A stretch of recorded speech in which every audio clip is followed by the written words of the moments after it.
Hello, my wonderful children. This is Grandma Carla, and I am here today to read you Little Whistles Medicine. And this is a book by Cynthia Rylant. And I actually purchased this book before the whole coronavirus, COVID-19 pandemic even was thought of.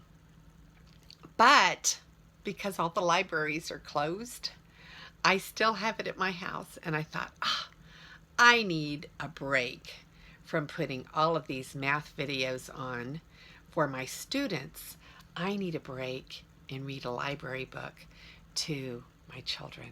And so I picked up this one and I go, how appropriate, because we've been talking about viruses and hospitals and medicine, and now we have a little book, Little Whistles Medicine. And you know Cynthia Rylant is one of my favorite authors, so let's see what this book is about. See the little picture? I'm looking forward to it, aren't you? Little Whistle lived in a wonderful store called Toy Town.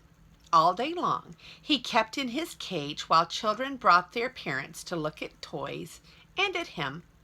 Some may have thought Little Whistle's life rather dull, but it wasn't at all, for each night when the shades were drawn, the little guinea pig woke up and set out on a new adventure.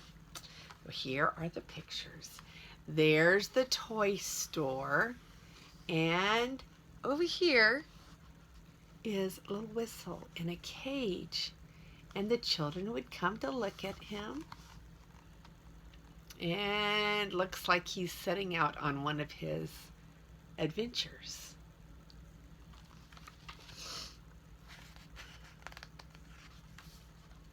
Little Whistle wore a small blue peacoat to keep himself warm as he traveled about the store, visiting all of the toys. The toys were very different when the shades were drawn. They talked and walked and made lovely friends for Little Whistle. He often rode the Toy Town train all evening, making stops. So you see the toy bear is playing cards and talking to Whistle. And the monkey's doing something on the horsey.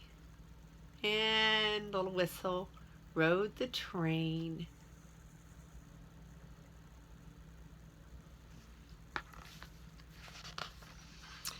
This particular night, Little Whistle had plans to visit Soldier.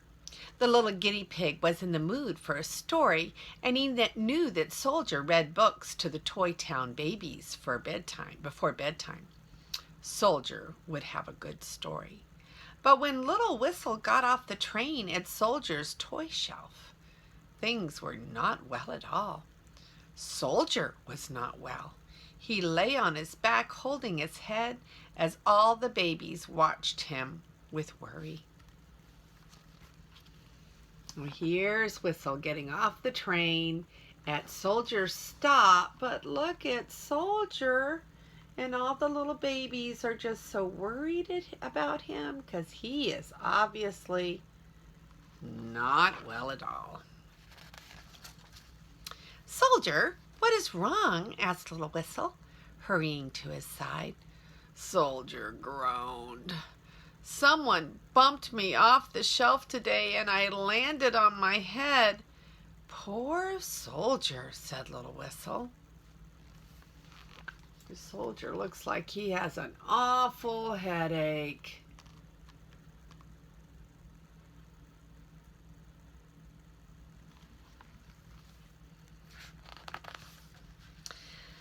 I have such a sore head, said Soldier. I'm afraid I won't be able to read a story tonight. At this news, all of the Toy Town babies began to cry.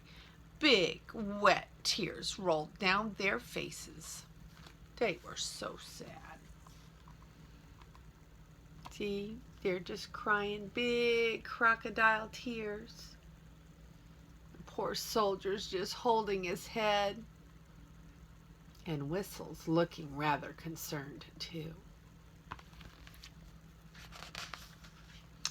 It was too much for little Whistle. He did not want the babies to cry, and besides, he had been so looking forward to a story. "Soldier," said Guinea Pig, "there has to be something for sore heads in Toy Town. I will find something to make you feel better."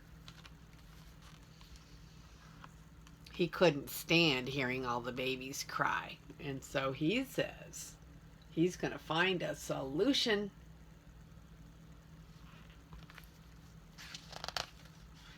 Soldier smiled gratefully, and the babies stopped crying. They all watched as little Whistle boarded the train.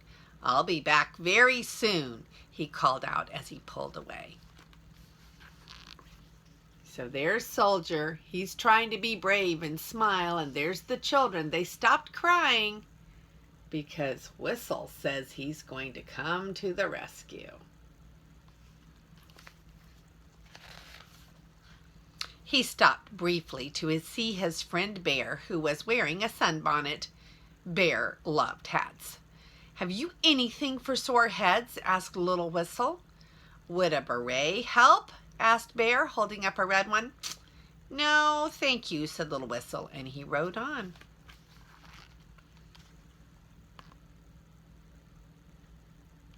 Here's Bear holding up a beret.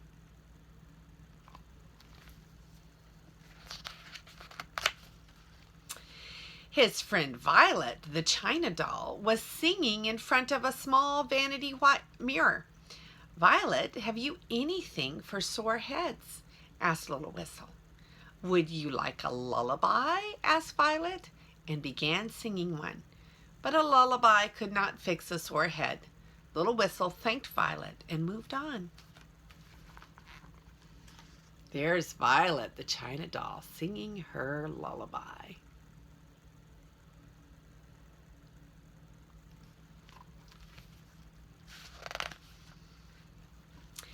His friend Lion had nothing to offer for sore heads except vanilla cookies, and his friend Rabbit, who ran all around Toy Town each night, could not stop herself long enough to listen. Poor little Whistle.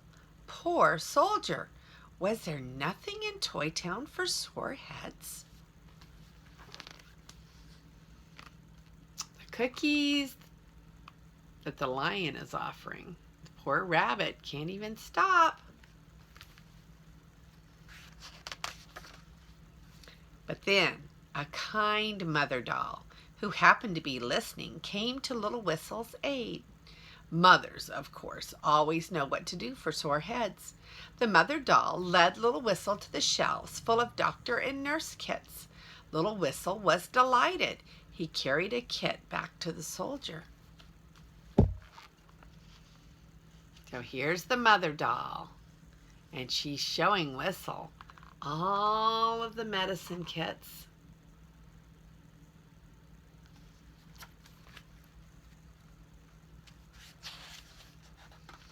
The little guinea pig listened to Soldier's heart.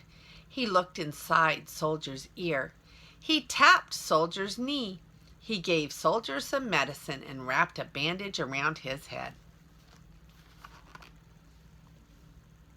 There are the children watching as Whistle tries his best to doctor Soldier using the medicine kit.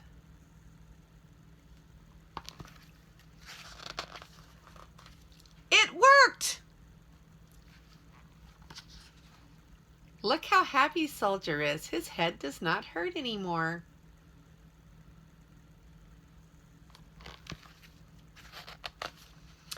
"Thank you, little Whistle," said Soldier with a happy salute. Then the little guinea pig and all of the babies gathered around Soldier for a story. And there's Soldier giving a happy salute, and there's everybody gathered around Soldier to listen to a story, including Whistle. And before long, they were fast asleep. Even Whistle. Look at Whistle. See Whistle down here? He's fast asleep. All of them are, except for Soldier. that is the end of Little Whistle's Medicine by Cynthia Rylant. And this is Grandma Carla, and I love you.